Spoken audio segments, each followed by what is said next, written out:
மீட்பெருமாகிய ஆண்டவராகிய இயேசு கிறிஸ்துவின் நாமத்தில் கிராஸ் டிவி நேயர்களாகிய உங்கள் அனைவருக்கும் என் அன்பின் வாழ்த்துதலை தெரிவித்துக் கொள்கின்றேன். மங்கையர் நேரம் என்ற நிகழ்ச்சியின் மூலமாய் இந்த நாளிலும் கூட உங்களை சந்திப்பதில் மிகுந்த மகிழ்ச்சி அடைகின்றேன். தேவனாகிய கர்த்தர் தாமே இந்த நாள் நிகழ்ச்சியை நமக்கு ஆசீர்வதித்து தரும்படியாய் நம்மையும் இந்த நிகழ்ச்சியையும் ஆண்டுடைய கரத்திலே நாம் ஒப்பு கொடுத்து ஜெபிப்போமா? எங்களை அதிகமாய் நேசிக்கிற எங்கள் நல்ல தகப்பனே, அருமையான இந்த நேரத்திற்காக எமக்கு கோடா கோடி ஸ்தோத்திரங்கள் அப்பா. எங்கள் தேவனாகிய கர்த்தர் எங்கள் மீது எவ்வளவு அக்கறை உள்ளவராக இருக்கிறீர் சுவாமி. உம்முடைய பிள்ளைகளின் மீது எப்பொழுதும் நோக்கமுடையவராக இருக்கிறீர். எங்களை உம்முடைய கண்ணின் மணியைப் போல பாதுகாக்கிறீர். உம்முடைய உள்ளங்கையிலே பொறித்து வைத்திருக்கிறீர். நீர் எங்களுடைய உயர்ந்த அடைக்கலமும் கோட்டையுமாய் இருக்கிறீர். உம்மை போல ஒரு தேவன் இல்லை சுவாமி. இதோ உம்மை நாங்கள் எங்கள் தெய்வமாக தெரிந்து கொள்ள என் தேவன் தந்த இந்த கிருபைக்காய் உமக்கு ஸ்தோத்திரம் ஐயா. இதோ இப்பொழுதும் உம்முடைய பாதத்திலே நாங்கள் வந்து அமர்ந்திருக்கிறோம். ஏனென்று சொன்னால் எங்களுக்கு ஆசீர்வதிக்கும் வார்த்தை, எங்களுக்கு அரவணைக்கும் வார்த்தை, எங்களை விடுதலையாக்கும் வார்த்தை உம்மிடத்தில்தான் இருக்கிறது சுவாமி. நாங்கள் வாழ்வு பெறும் வார்த்தையை உம்மிடத்திலிருந்து நாங்கள் எதிர்பார்த்து காத்திருக்கின்றோம். பரிசுத்த ஆவியானவர் எங்கள் ஒவ்வொருவருடைய உள்ளத்தையும் திறந்து தருவாராக. தகப்பனே, நீர் கொடுக்கிற அந்த வார்த்தையை நாங்கள் உட்கொண்டவர்களாய் எங்கள் வாழ்க்கையின் அனுபவமாக்கி எங்களுக்கு என்று வைத்திருக்கின்ற ஆசீர்வாதத்தை நாங்கள் முழுவதுமாய் சுதந்திரித்து கொள்ள என் தேவனாகிய கர்த்தர் தாமே கிருபை பாராட்டுவீராக. இந்த நிகழ்ச்சியை நீரே பொறுப்பேற்று எங்களுக்கு நடத்தி தாரும். மீட்பர் இயேசுவின் மூலம் பிதாவே, ஆமென் ஆமென். நாம் இன்றைக்கு தியானிக்கும்படியாக எடுத்துக்கொண்ட வேத பகுதி யாக்கோபு எழுதின நிருபம் 5ஆம் அதிகாரம் 16வது வசனம். யாக்கோபு 5:16. நீங்கள் சொஸ்தம் அடையும்படிக்கு உங்கள் குற்றங்களை ஒருவருக்கொருவர் அறிக்கையிட்டு ஒருவருக்காக ஒருவர் ஜெபம் பண்ணுங்கள். நீதிமான் செய்யும் ஊக்கமான வேண்டுதல் மிகவும் பலனுள்ளதாயிருக்கிறது. கிறிஸ்துவுக்கு மிகவும் பிரியமானவர்களே, இன்றைக்கு நம்மில் 199 பேர் நினைக்கின்ற காரியம் என்ன? நாம் ஜெபிக்கின்ற ஜெபத்திற்கு சரியான பதில் இல்லையே. நாம் எவ்வளவோ ஜெபிக்கின்றோம், ஆனாலும் அதற்கேற்ற பலனை நம்மால் அனுபவிக்க முடியவில்லையே. இதற்கு என்ன காரணம் என்று சொல்லி நாம் பல வேளைகளிலே குழம்பி போயிருக்கின்றோம். என் தேவன் சொல்லுகின்றார், நீதிமான் செய்கின்ற ஊக்கமான ஜெபம் எப்படி இருக்குமோ மிகவும் பலனுள்ளதாக இருக்கும். அதற்கு ஒரு உதாரணமாக அடுத்த வசனம் 17-18 சொல்லப்பட்டிருக்கிறது. எலியா என்பவன் நம்மை போல பாடுள்ள மனுஷனாயிருந்தும் மழை பெய்யாதபடிக்கு கருத்தாய் ஜெபம் பண்ணினான். அப்பொழுது 3 வருஷமும் 6 மாதமும் பூமியின் மேல் மழை பெய்யவில்லை. மறுபடியும் ஜெபம் பண்ணினான். அப்பொழுது வானம் மழையை பொழிந்தது, பூமி தன் பலனை தந்தது. உதாரணத்திற்கு ஒருவரை நமக்கு இங்கே யாக்கோபு சுட்டி காட்டுகின்றார். அது யார்? எலியா. எலியாவை பற்றி கூறும் பொழுது அவர் என்ன சொல்லுகின்றார்? அவரும் நம்மை போல பாடுள்ள மனுஷன். வேதத்தை நாம் வாசித்து பார்ப்போம் என்று சொன்னால், எலியாவினுடைய வாழ்க்கையை வாசித்து பார்ப்போம் என்று சொன்னால், அதிலும் மேடு பள்ளங்கள் எல்லாம் உண்டு. ஆண்டவர்கிட்ட அதிகமாக நெருங்கி பெரிய பெரிய காரியங்களை சாதித்தவரும் அவர்தான். அதே நேரத்தில் ஒரு அரசிக்கு பயந்து கொண்டு போய் தன்னைத்தானே ஒழித்து கொண்டவரும் அவர்தான். ஆக நம்மை போல பாடுள்ள மனுஷன்தான். ஆனால் அவர் ஊக்கமாய் ஜெபித்தார். அவர் ஜெபித்த ஜெபத்திற்கு கர்த்தர் பதிலை கொடுத்து அந்த வருடத்தை 3 வருடம் 6 மாதமும் அங்கே மழையை நிறுத்தினார். மறுபடியும் அவர் கருத்தாய் ஜெபம் பண்ணினார். மழை பெய்தது, பூமி தன் பலனை தந்தது. கிறிஸ்துவுக்குள் பிரியமானவர்களே, அப்படி என்று சொன்னால் எலியாவை வழிநடத்தின தேவன் ஏன் நம்மை வழி நடத்த மாட்டார்? எலியாவுடைய ஜெபத்திற்கு பதில் கொடுத்த தேவன் ஏன் நம்முடைய ஜெபத்திற்கு பதில் கொடுக்க மாட்டார்? அவர் பாரபட்சம் உள்ள தேவன் அல்ல.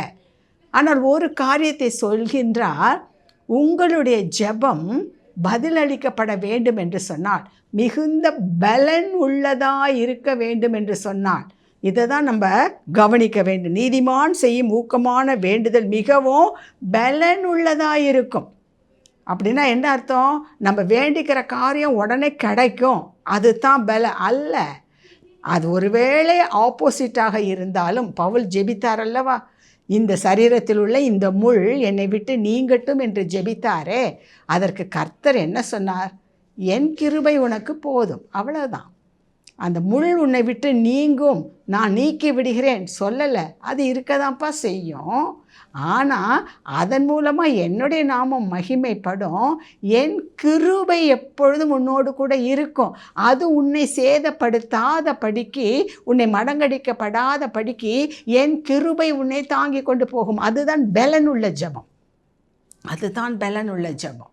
அதை நம்ம முதலாவது புரிந்து கொள்ள வேண்டும். ஊக்கமான ஜெபத்திற்கு அந்த ஜெபம் எப்படிப்பட்டதாக இருக்குமா? மிகவும் பலனுள்ளதாக இருக்கும். அப்படின்னா என்ன அர்த்தம்? நமக்கு நன்மையானது என்றால் அது உடனே ஆம் என்று பதில் வரும். நமக்கு அது தீமை என்று இருந்தால் இல்லை என்று பதில் வரும். சில சமயங்களிலே சில காலம் காத்திருக்க வேண்டிய நிலைமை வரும். எதுவாக இருந்தாலும் அவரை நம்பி ஜெபிக்கின்ற பிள்ளைகளுக்கு அந்த ஜெபம் மிகவும் பலன் உள்ளதாக இருக்கும். யார் ஜெபிக்கின்ற ஜெபத்திற்கு? நீதிமான் செய்யும் ஊக்கமான ஜெபம். அந்த வசனம் ஆரம்பிக்கும் பொழுது என்ன சொல்லுகின்றது பாருங்கள்.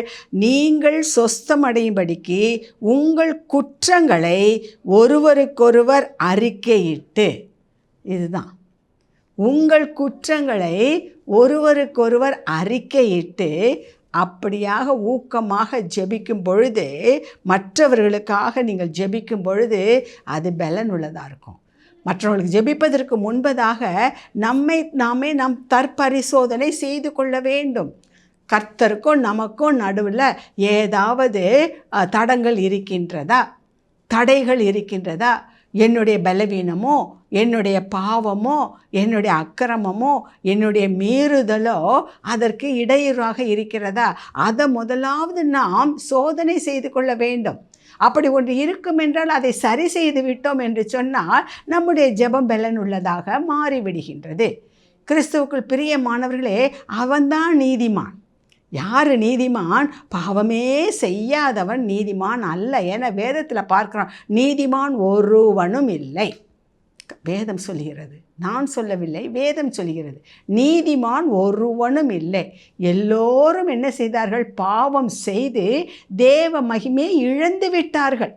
அந்த இழந்து போன மகிமையை மறுபடியுமாக நமக்கு கொடுக்கும்படியாகத்தான் ஆண்டவராக இயேசு கிறிஸ்து இந்த உலகத்திலே மனிதனாக வந்து தன்னுடைய இரத்தத்தை சிந்தி நம்முடைய பாவமர நம்மை கழுவி நீதிமான்களாக அவர் மாற்றுகிறார். அப்போ அவர் இரத்தத்தை சிந்தி விட்டார். அதை நாம் அனுபவிக்க வேண்டும் என்று சொன்னால் என்ன செய்ய வேண்டும்? அவரிடத்தில் வர வேண்டும். நாம் செய்த குற்றங்களை அவரிடத்தில் அறிக்கை பண்ண வேண்டும். அப்பொழுது அவருடைய இரத்தத்தால் நாம் கழுவப்படும் பொழுது நாம் நீதிமானாக மாறுகின்றோம். ஏன்னா இந்த வசனம் அதை தான் சொல்கிறது. நீங்கள் சொஸ்தமடையும்படிக்கு, உங்களுடைய வேண்டுதல் கேட்கப்படும்படிக்கு நீங்கள் செய்ய வேண்டிய காரியம் உங்கள் குற்றங்களை ஒருவருக்கொருவர் அறிக்கையிட்டு. அப்படின்னா என்ன அர்த்தம்? ஒருவருக்கொருவர் ஒப்புரவாகி, தேவனோடு ஒப்புரவாகி, மனிதர்களோடு ஒப்புரவாகி நீங்கள் ஜெபித்து பாருங்கள். நிச்சயமாக அந்த ஜெபத்திற்கு பலன் உண்டு. கிறிஸ்துவுக்குள் பிரியமானவர்களே, ஆகவே நீதிமான் என்பவன் யார்? பாவம் செய்யாதவன் அல்ல. அதை புரிந்து கொள்ளுங்கள். யாருமே ஒரு மனிதனும் கிடையாது. ஆனால் செய்த தவற்றை யார் உணர்ந்து அதை ஏற்றுக்கொள்கின்றானோ, அதற்காக மனஸ்தாபப்படுகின்றானோ, அதை தேவனிடத்தில் அறிக்கை பண்ணுகின்றானோ, எந்த மனுஷருக்கு தீங்கு இழைத்தானோ அவனிடத்திலே போய் மன்னிப்பு கேட்கின்றானோ, அவனோடு ஒப்புரவாகின்றானோ, அவன்தான் நீதிமான். அவன்தான் நீதிமான். வேதத்தில் பல நல்ல காரியங்களை ஆண்டவர் நமக்கு முன்னுதாரணமாக கொடுத்திருக்கின்றார். முக்கியமாக நாம் ஒரு காரியத்தை லூக்கா சுவிசேஷம் 18வது அதிகாரத்தில் 2 மனிதர்களை குறித்து பார்க்கின்றோம். அதில் ஒருவன் ஆயக்காரன், மற்றொருவன் பரிசேயன். இந்த 2 பேரும் அந்த லூக்கா 18ல் 10லிருந்து 14 வரையிலும் வாசித்து பார்த்தோம்னா இந்த 2 பேரும் ஆலயத்துக்கு போகிறாங்க. பரிசேயன் முதலாவது உள்ளே போகிறான். உள்ளே போய் ஆண்டவர்கிட்ட தான் செய்த நல்ல காரியத்தெல்லாம் சொல்லிகிட்டு இருக்கான். என்னெல்லாம் சொல்கிறான் அவன்? தான் பரிகாரர், அநியாயக்காரர், விபச்சாரக்காரர், இப்படி மற்ற மனுஷரை போலவும் இந்த ஆயக்காரனை போலவும் இல்லாததற்கு உமக்கு ஸ்தோத்திரம். வாரத்தில் 2 தாரம் உபவாசிக்கிறேன், சம்பாத்தியத்திலெல்லாம் தசமபாகம் செலுத்தி வருகிறேன் என்று தனக்குள்ளே ஜெபம் பண்ணினான். அவன் ஜெபம் பண்ணதில் ஒரு தப்பும் இல்லை, அவன் ஜெபம் பண்ணதில் ஒரு பொய்யும் இல்லை, கலப்படம் இல்லாத உண்மை தான். மற்றவங்கள போல் நான் அநியாயம் செய்யலை, மற்றவங்கள போல் நான் பாவம் செய்யலை, இங்கே நின்றுட்டுருக்கானே அவனை போல் நான் இல்லை, உபவாசம் பண்ணுறேன், தசமபாகம் கொடுக்குறேன், கோயில் காரியங்கள் எல்லாம் ஒழுங்காக இருக்கிறேன், இப்படியெல்லாம் இருக்கிறேன்னு தேவ சமூகத்திலே ஒருவன் துணிகரமாய் சொல்கிறான் என்றால் அவன் அதை பின்பற்றுகிறவனாகத்தான் இருக்கும். ஆனால் அதே சமயத்தில் அடுத்த வசனத்தை பார்த்தோன்னா அங்கே ஆயக்காரன் வரான். அந்த ஆயக்காரன் 13வது வசனத்தில் உள்ளே என்ட்ரு பண்ணுவதற்கு தயங்கி கொண்டு வெளியே நிற்கிறான். தூரத்திலே நின்று தன் கண்களையும் வானத்துக்கு ஏறெடுக்க துணியாமல் தன் மார்பிலே அடித்து கொண்டு, தேவனே, பாவியாகிய என்மேல் கிருபையாயிரும் என்றான். பாவியாகிய என்மேல் கிருபையாயிரும். தேவ சமூகத்தில் தான் யார் என்பதை பார்க்கின்றான். அவன் என்ன செய்கிறான்? தன்னை மற்றொரு மனிதனோடு ஒப்பிட்டு பார்த்து அவனை விட நான் நல்லவன் என்று தன்னைத்தானே எடை போட்டு கொள்கின்றான்.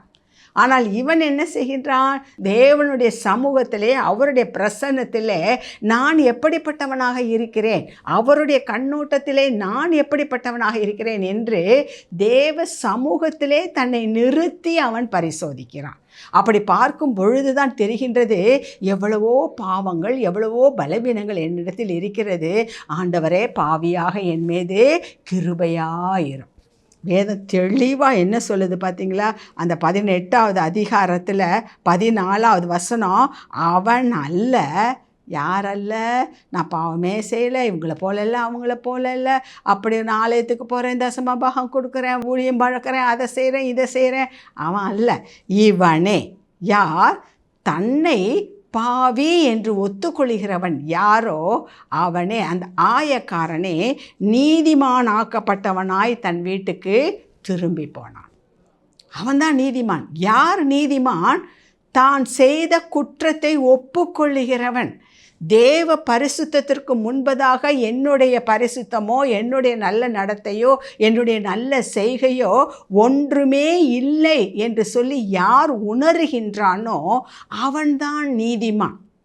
ஒரு குற்றத்தை செய்யும் பொழுது யார் சுட்டி காட்டினாலும் தன்னை எவன் திருத்தி கொள்கின்றானோ, அதை ஏற்றுக்கொண்டு அதை திருத்தி கொள்கின்றானோ அவன்தான் நீதிமான். தாவீதை குறித்து பார்க்கிறோம். தாவீதை குறித்து வேதம் சொல்கின்றது, தாவீது நாளுக்கு நாள் விருத்தி அடைந்தான், தேவனாகிய கர்த்தர் அவனோடு கூட இருந்தார், தாவீதோடு கூட இருந்தார். தேவனாகிய கர்த்தர் தாவீதோடு இருந்தார். ஆகவே அவன் நாளுக்கு நாள் விருத்தி அடைந்தான். அது மட்டுமல்ல, அவன் என் இருதயத்திற்கு ஏற்றவன் என்று சொல்லி தேவனால் சாட்சி பெற்றவன் தான் இந்த தாவீது. என்ன காரணம்? அவன் ஒரு தப்பும் பண்ணலையா? சங்கீதங்கள் எல்லாம் எழுதிவிட்டதுனால அவனை குறித்து அப்படி சொல்லப்படுகிறதா? அவன் ஆண்டவரை குறித்து புகழ்கிறான், பாடுகின்றான். அந்த புகழ்ச்சி, இந்த பாடலை கேட்டு ஆண்டவர் மயங்கி இவன் என் இருதயத்திற்கு ஏற்றவன் என்று சொன்னாரா? அல்ல. இன்றைக்கு நாம் அதைத்தான் தப்பு கணக்கு போட்டு கொண்டிருக்கின்றோம். அந்த பரிசேயனை போல நாங்கள் இவ்வளோ பாடுறோம், இவ்வளோ துதி ஆராதனை எடுக்கிறோம், அதை செய்கிறோம், இதை செய்கிறோம், உபவாச கூட்டத்துக்கு போகிறோம், கன்வென்ஷனுக்கு போகிறோம், முழு இரவு ஜபத்துக்கு போகிறோம், எல்லாம் போகிறோம். அதை குறித்ததான அந்த ஒரு உயரிய எண்ணம் நமக்குள் இருந்து கொண்டு இருக்கிறதே. அவங்கள போல இல்லை, இவங்கள போல் எவ்வளோ நேரம் இருக்குது, எவ்வளவோ பணம் இருக்குது, ஆனால் ஆண்டோடைய ஊழியத்துக்குன்னு அவங்க ஒன்றுமே செய்கிறதில்ல. எவ்வளோ எல்லா சௌகரியமும் இருக்குது, ஆனால் அவங்க எங்கே வர்றதில்ல, ஜபத்துக்கு வர்றதில்ல, கூப்பிட்டா வர்றதில்ல. இப்படி எப்படி அந்த பரிசேயன் ஆயக்காரனை குறித்து குற்றம் சொல்லிக்கொண்டே இருந்தானோ அதே போல் நாமும் அப்படி சொல்லிக்கொண்டே இருக்கின்றோம். நம்மை நாமே நீதிமான் என்று நாம் நினைத்து கொண்டிருக்கின்றோம். ஆனால் இங்கே பார்க்கின்றோம், தாவீது எத்தனையோ நன்மையான காரியங்களை செய்தார், அதை வைத்து அவன் நீதிமான் என்று சொல்லவில்லை. தன் பிழைகளை உணர்கிறவன் தான் பாக்கியவான் என்று சொல்லி அந்த தாவீதே சொல்லுகின்றான். ஏனென்றால் அவனுடைய வாழ்க்கையிலே நடந்த சில சம்பவங்கள். 2 சாமுவேலின் புத்தகம் 11வது அதிகாரத்தை பார்த்தோம் என்று சொன்னால், எருசலேமை முற்றுகையிடும்படி எல்லாரும் வந்திருக்காங்க. ஆனால் அவங்களெல்லாம் அவன் சேனாதிபதியையும் மற்றவர்களையும் அனுப்பிவிட்டு இவன் எங்கே இருந்துட்டான்? அரண்மனையிலேயே இருந்துட்டான். அது ஒரு பெரிய தவறு. 2வது இருந்ததே இருந்தால் மேலே உப்பரிகையில் உலாவி கொண்டு இருக்கின்றான்.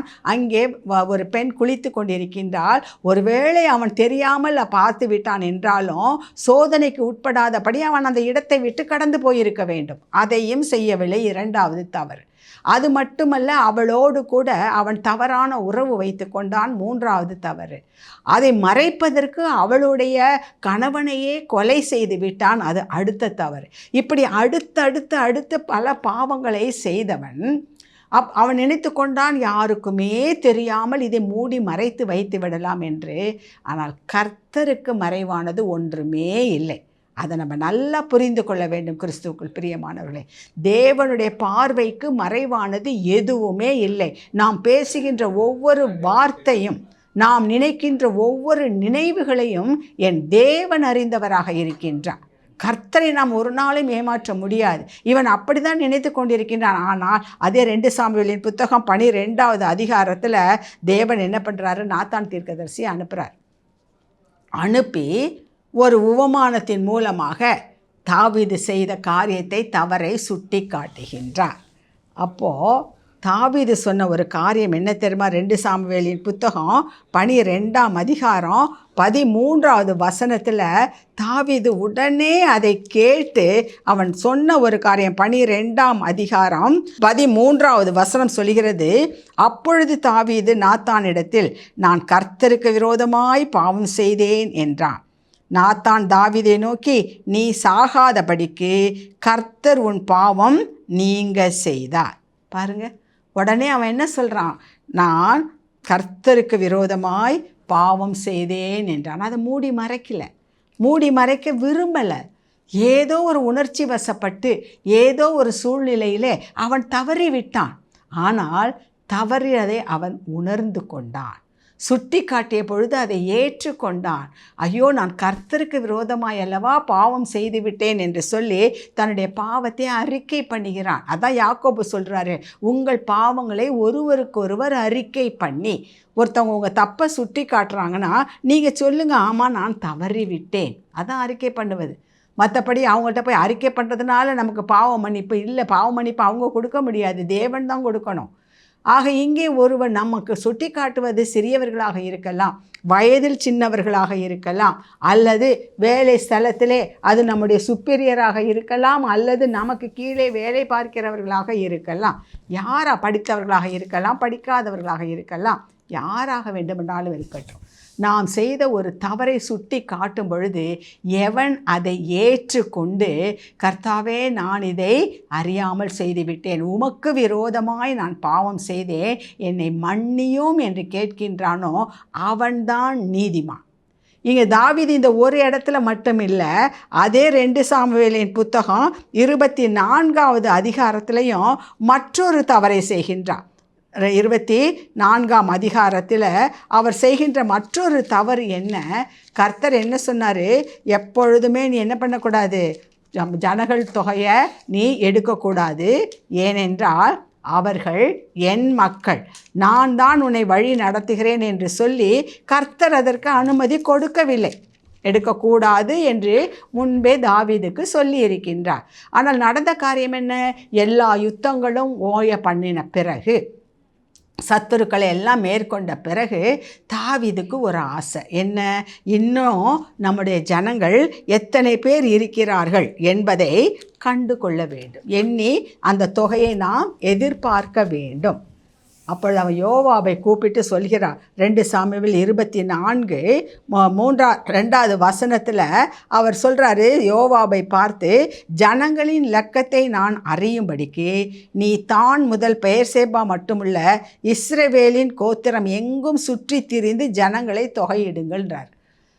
அப்போ எடுக்க வேண்டான்னு ஆண்டவர் முன்பே சொல்லியிருக்கிறாரு. ஏன்னா நான் தான் உன்னை வழி நடத்திக்கிட்டு போகிறேன், அதை பற்றியெல்லாம் நீ கவலைப்பட வேண்டாம், அதெல்லாம் செய்ய வேண்டாம்னு சொன்னார். ஆனால் இப்போ அவனுக்குள்ளார ஒரு ஆசை, சரி இவ்வளோலாம் முடிஞ்சிருச்சு, சரி கடைசியாக இவ்வளோ பேர் இருக்காங்கன்னு பார்த்துருவோமே என்று சொல்லி யோவாபிடம் சொல்லுகின்றான். அப்போ அந்த யோவாபு சொல்கிறாரு, வேணா கர்த்தர் இப்பொழுது இருப்பதை பார்க்கிறோம், இன்னும் உங்களுடைய ஜனத்தை அதிகமாய் பெருக பண்ணுவார், இது வேண்டான்னு சொல்கிறான். ஆனால் தாவீது அதை கேட்கவில்லை.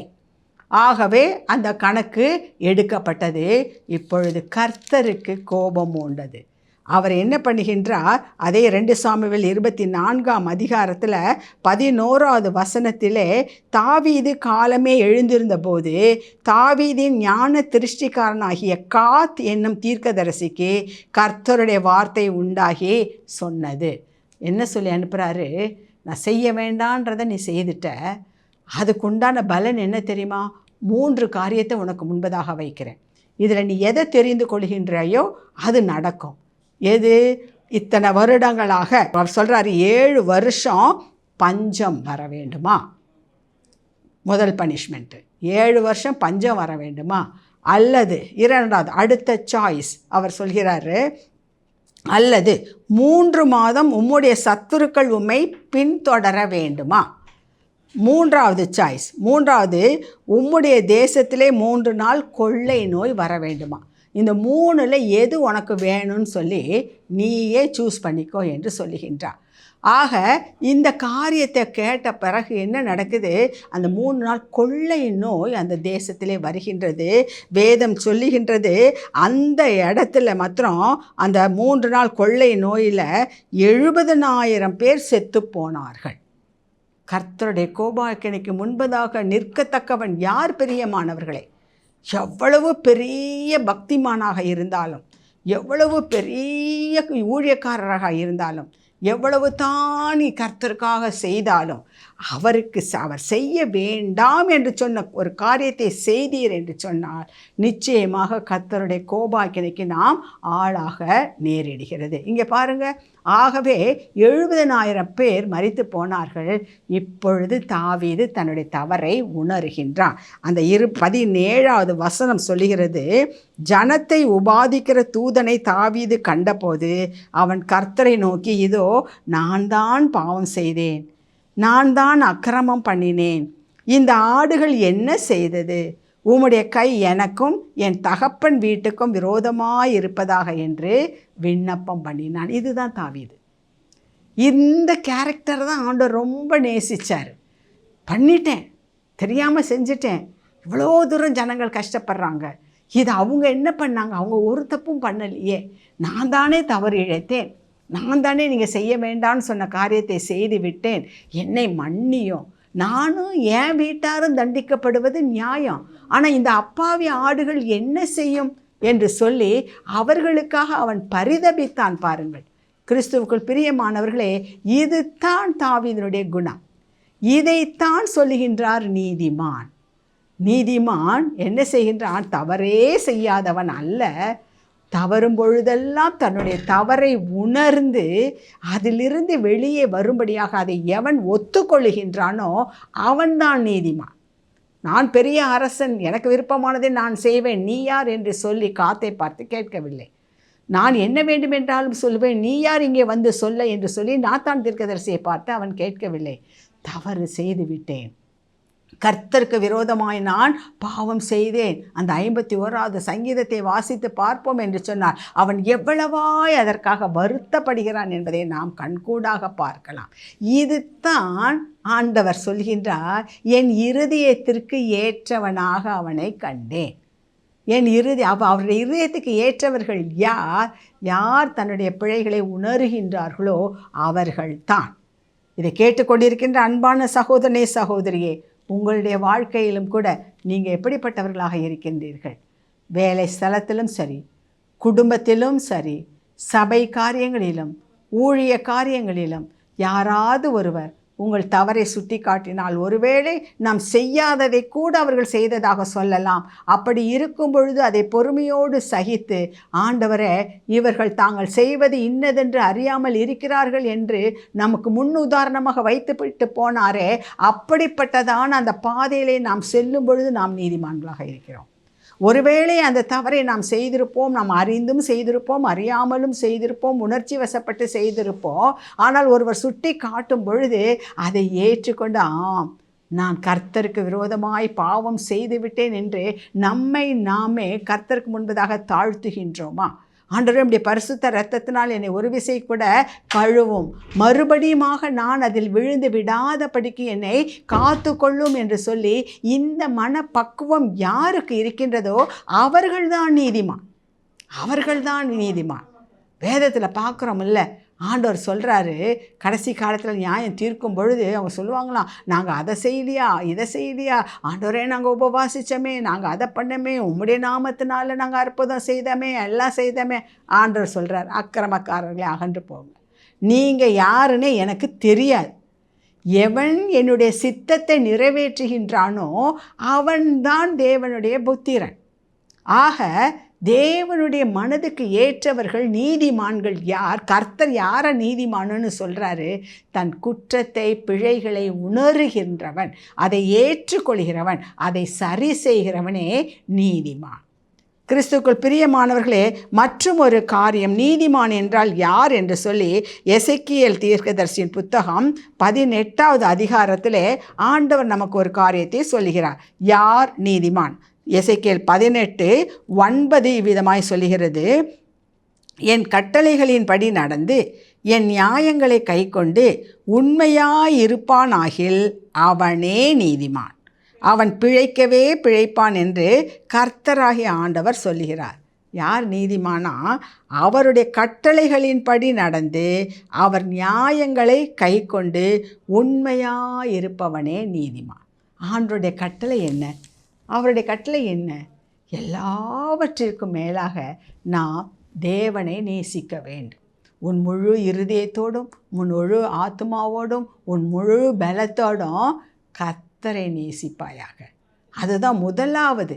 எல்லாவற்றிலும் அவருக்கு முதலிடம் கொடுக்க வேண்டும். எந்த காரியமாக இருந்தால், சின்ன காரியமோ பெரிய காரியமோ எதுவாக இருந்தாலும் கர்த்தரிடத்தில் ஆலோசனை பெற்று கர்த்தரிடத்திலிருந்து வழியை கற்றுக்கொண்டு அவர் நடத்துகின்ற வழியிலே யார் போகின்றார்களோ அவர்கள்தான் நீதிமான்.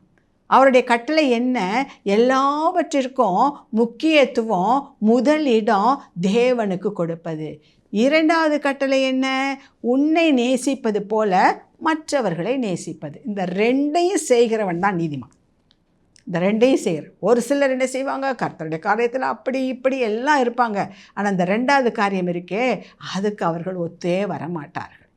சில இடங்களில் சிலர் சொல்வதை கேட்டிருக்கின்றேன். இந்த வேலைக்கு என்று ஆட்களை வைக்கும் பொழுது சில சமயங்களிலே எனக்கே அந்த அனுபவங்கள் உண்டு.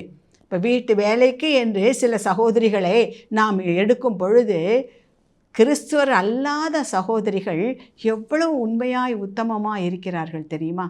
ஆனால் அதே நேரத்தில் நான் சபைக்கு போகிறேன், நான் ரட்சிக்கப்பட்டவள், நான் அபிஷேகம் பண்ணப்பட்டவள் என்று சொல்லி வருகின்றவர்கள் நமக்கு கொடுக்கின்ற குடைச்சலும் உபத்திரவும் கொஞ்சம் நஞ்சமல்ல, வெளியே சொல்ல முடியாது. ஆக முதல் கட்டளைக்கு ஒருவேளை அவர்கள் கீழ்ப்படியலாம், ஆனால் ரெண்டாவது கட்டளையை மீறும் பொழுது அவர்களை கர்த்தர் மன்னிக்க மாட்டார். அவர்கள் நீதிமான்கள் அல்ல. நாம் வேணால் நினச்சிக்கலாம், நாமும் அப்படித்தான். மற்றவர்கள் நமக்கு என்ன செய்ய விரும்புகிறார்களோ, என்ன செய்ய வேண்டும் என்று நாம் விரும்புகின்றோமோ அதே காரியத்தை நாம் மற்றவர்களுக்கு செய்ய வேண்டும். கஷ்டப்பட்டு அவங்க உதவி செய்யணும், அழுதா கண்ணீரை துடைக்கணும், பணம் தேவைன்னா கொடுத்து உதவணும், ஏதாவது அவசியம்னா அவங்க நமக்கு ஹெல்ப் பண்ணணும், இப்படியெல்லாம் நினைக்கிறோமே, நாம் அதை செய்கின்றோமா? மற்றவர்கள் கண்ணீரை துடைக்க முற்படுகின்றோமா? அவர்களுடைய தேவையை சந்திக்க பிரயாசப்படுகின்றோமா? அவர்களை நாம் நேசிக்கின்றோமா? அவசர காலத்திலே அவர்களுக்கு உதவி செய்கின்றோமா? சற்று யோசித்து பாருங்கள். வேதம் என்ன சொல்லுகின்றது? என் கட்டளைகளின்படி நடந்து என் நியாயங்களை கைக்கொண்டு உண்மையாயிருப்பானாகில் அவனே நீதிமான், அவன் பிழைக்கவே பிழைப்பான் என்று கர்த்தராகிய ஆண்டவர் சொல்லுகின்றார். கிறிஸ்துவுக்குள் பிரியமானவர்களே, யோசேப்பு அப்படி தான் இருந்தான். என்ன கஷ்டம், என்ன துன்பம், என்ன வந்தாலும் கர்த்தருக்கு பயந்து நடந்தான், கர்த்தருக்கு முக்கியத்துவம் கொடுத்தான். ஆகவே அவனுக்கு கொடுக்கப்பட்ட எல்லா இடங்களிலும், அது எங்கேயா இருந்தாலும், பள்ளத்தில் அவங்க சகோதரர்கள் போட்ட அந்த இடமா இருந்தாலும் சரி, இஸ்மவேலர்கிட்ட விற்கப்பட்டானே அந்த இடமாக இருந்தாலும், பார்வோன் வீடாக இருந்தாலும் கூட, சிறைச்சாலையிலே போடப்பட்டாலும் கூட, எல்லா இடத்துலையும் அவன் எப்படி இருந்தான்? உண்மையாக இருந்தான், கர்த்தருக்கு பயந்தவனாக இருந்தான். எனவே தான் அவன் பிழைக்கவே பிழைத்து உயர்த்தப்பட்டான். இதை கேட்டுக்கொண்டிருக்கின்ற அன்பான சகோதரனே, சகோதரியே, இன்றைக்கு கர்த்தர் உங்களையும் என்னையும் பார்த்து அதை தான் கேட்கின்றார். அதை தான் சொல்கிறாரு. நீங்கள் நீதிமானாக இருப்பீர்கள் என்று சொன்னால் உங்களுடைய ஜெபம் மிகவும் பலனுள்ளதாக இருக்கும், பலனுள்ளதாக இருக்கும். கொஞ்சம் யோசித்து பாருங்கள், ஏன் நம்ம ஜெபம் கேட்கப்படலை? ஏன் நிறைய காலமாக நம்ம மன சோர்வோடு இருக்கிறோம்? ஜெபம் பண்ணுறோம், ஊழியம் பார்க்குறோம், என்னெல்லாமோ காணிக்க கொடுக்குறோம், எவ்வளவோ செய்கின்றோமே, ஆனாலும் நம்முடைய உள்ளத்தில் ஒரு அமைதி இல்லையே, ஒரு சமாதானம் இல்லையே, ஒரு நிறைவு இல்லையே. காரணம் என்ன? என்ன காரணம்? நாம் ஜெபிக்கின்ற ஜெபம் பலனற்றதாக இருக்கிறது, பலனற்றதாக இருக்கிறது. ஒரு தேவ மனிதர் சொல்வது போல், நம்ம உள்ளத்தில் 1000 அழுக்க வச்சுட்டு நீங்கள் ஜெபம் பண்ணிங்கன்னா, நீங்கள் எவ்வளவுதான் சத்தம் போட்டாலும் உங்கள் சத்தம் இந்த ரூஃபை தாண்டி போகாதுன்னு. இதுக்கு மேலே போகாது, இங்கே தான் அடித்து எக்கோ அடிக்குமே தவிர அது பரலோகத்துக்கு போகவே போகாது. ஆனால் நீதிமான் செய்கின்ற ஜெபம் மனதளவில் இருந்தாலும், உள்ளத்துக்குள்ளாக இருந்தாலும், அது பரலோக தேவனை தட்டி எழுப்புவதாக இருக்கின்றது. அதற்கு ஏற்ற பலன் உடனே கிடைப்பதாக இருக்கிறது. எனவே தான் இந்த நாளில் ஆண்டவர் நம்மளை மறுபடியும் பார்த்து சொல்கிறது. இந்த டிவிக்கு முன்பதாக அமர்ந்திருக்கின்ற அன்பான சகோதரனே, சகோதரி, உன்னுடைய பிரச்சனை எதுவாக இருந்தாலும் அதை ஒரு பக்கம் வைத்து விடு. நீ ஒரு காரியத்தை குறித்து ரொம்ப நாளாக ஜெபம் பண்ணிகிட்டு இருக்க, ஏன் ஆன்சர் கிடைக்கல, அதை ஒரு பக்கம் வைத்து விடு. இன்றைக்கு ஆண்டவர் சொல்லுகின்ற ஒரு காரியம், உன்னுடைய ஜெபம், உன்னுடைய ஊக்கமான ஜெபம் மிகவும் பலனுள்ளதாக இருக்க வேண்டும் என்று சொன்னால், நீ செய்ய வேண்டிய 2 காரியம் என்ன தெரியுமா? அந்த வசனம் சொல்கிறது மறுபடியும் யாக்கோபு 5:16, நீங்கள் சொஸ்தமடையும்படிக்கு உங்கள் குற்றங்களை ஒருவருக்கொருவர் அறிக்கையிட்டு, நம்முடைய பாவங்களை அறிக்கையிட்டு, பலவீனங்களை அறிக்கையிட்டு, அதை நாம் ஜஸ்டிஃபை பண்ணாதபடி, நியாயப்படுத்தாதபடிக்கு அதை ஏற்றுக்கொண்டு அதிலிருந்து வெளியே வந்து ஒருவருக்காக ஒருவர் ஜெபம் பண்ணுங்கள். அப்படியாக இருந்து அந்த மனநிலையிலே நீங்கள் ஜெபம் பண்ணுங்கள். உங்களுக்காக மட்டுமல்ல, மற்றவர்களுக்காகவும் ஜெபம் பண்ணுங்கள். மற்றவர்களுக்காகவும். நமக்கு கஷ்டம் இருக்கும், நமக்கு துன்பம் இருக்கும், அது இருந்துக்கிட்டே தான் இருக்கும். அதுக்காக எனக்கு என் குடும்பத்துக்கு என்றே சொல்லி கொண்டு இருந்தால், அதை விட நான் என்ன கஷ்டத்தை அனுபவிக்கிறேனோ அதே கஷ்டத்தை எத்தனையோ பேர் அனுபவிப்பார்களே, அதன் வலி வேதனை எனக்கு நன்றாக தெரியுமே. கர்த்தாவே அந்த வலியை நீக்கும், அந்த வேதனை அவர்களை பற்றி நீக்கும். ஒருவருக்காக ஒருவர் ஜெபம் பண்ணும். அது மிகுந்த பலன் உள்ளது. அவங்களுடைய சிறையிருப்பு மட்டுமல்ல, உங்கள் சிறையிருப்பையும் கர்த்தர் மாற்றுகிறவராக இருக்கிறார். இன்றைக்கு அதைத்தான் ஆண்டவர் நமக்கு சொல்லி கொடுத்து கொண்டிருக்கின்றார். இதை கேட்டுக்கொண்டிருக்கின்ற அன்பான சகோதரி, சகோதரியே, இப்பொழுது ஆண்டவரிடத்தில் நம்ம ஒப்பு கொடுத்து ஜெபிப்போம். ஆண்டவரே, நீர் சொல்லி இருக்கிறீர், நீதிமான் செய்யும் ஊக்கமான வேண்டுதல் மிகவும் பலனுள்ளதாக இருக்கும் என்று சொல்லி, அந்த நீதிமான் யார் என்றும் நீர் எனக்கு கற்றுக் கொடுத்திருக்கின்றீர். அந்த பாதையிலே நடந்து சுவாமி, எங்களுடைய ஜெபம் ஊக்கமுள்ள பலனுள்ள ஜெபமாக அமைய, அதன் மூலம் நாங்கள் மட்டுமல்ல அநேகர் ஆசீர்வதிக்கப்பட என் தேவனாகிய கர்த்தர் கிருபை தருவீராக என்று நம்மை அர்ப்பணித்து ஜெபிப்போமா? தகப்பனே, இதோ இந்த வேளையிலும் எங்களை உம்முடைய கரத்திலே ஒப்பு கொடுத்து ஜெபிக்கிறேன் ஐயா. அப்பா, நீர் எங்களுக்கு கற்று தருகின்ற பாடம் எத்தனை அருமையானது சுவாமி. நாங்கள் நினைப்பதற்கும் வேண்டிக்கொள்வதற்கும் மேலாக கிரியை செய்ய வல்லவராகிய நீர் தகப்பனே, எங்களுக்கு அந்த பிரச்சனை, இந்த பிரச்சனை, எங்களுக்கு சமாதானம் வேண்டும், எங்களுக்கு கடன் பிரச்சனை தீர வேண்டும், எங்கள் பிள்ளைகள் எதிர்காலம் அப்படி இருக்க, இப்படியாக நாங்கள் புலம்பி தவித்து கொண்டிருக்கின்றதான இந்த வேளையில் நீங்கள் ஒரு காரியத்தை சொன்னீங்க சுவாமி. என்ன வேண்டுதல் இருந்தாலும், என்ன விண்ணப்பம் இருந்தாலும், அது பலனுள்ளதாக இருக்கணும்னா நீ முதலாவது உன்னை சரி செய்து கொள்ள வேண்டும். ஏனென்றால் நீதிமான் செய்யும் ஊக்கமான ஜெபம் மிகவும் பலனுள்ளதாக இருக்கும். நான் நீதிமானாக இருக்க வேண்டும் என்றால் என்ன செய்ய வேண்டும் என்பதையும் என் தேவனாகிய கர்த்தர் எங்களுக்கு கற்றுக் கொடுத்தீர் சுவாமி. ஆமாண்டவரே, எங்கள் பலவீனங்களை நாங்கள் அங்கீகரித்து கொள்ள, எங்கள் மீறுதல்களை நாங்கள் உணர்ந்து கொள்ள, எங்கள் பாவங்களை அறிக்கையிட என் தேவனாகிய கர்த்தர் கிருபை தருவீராக. எல்லாவற்றிற்கும் உமக்கே முதலிடம் கொடுக்க, எங்களை நேசிப்பது போல மற்றவர்களையும் நாங்கள் நேசிக்க அந்த கிருபையை தாரும். இந்த இயல்பு உடையவர்கள்தான் நீதிமான் என்று சொல்லி கர்த்தாவே, எங்களுக்கு இந்த வேதத்தில் எத்தனை பரிசுத்தவான்களை முன்மாதிரியாக வைத்திருக்கிறீர். உமக்கு ஸ்தோத்திரம் ஆண்டவரே.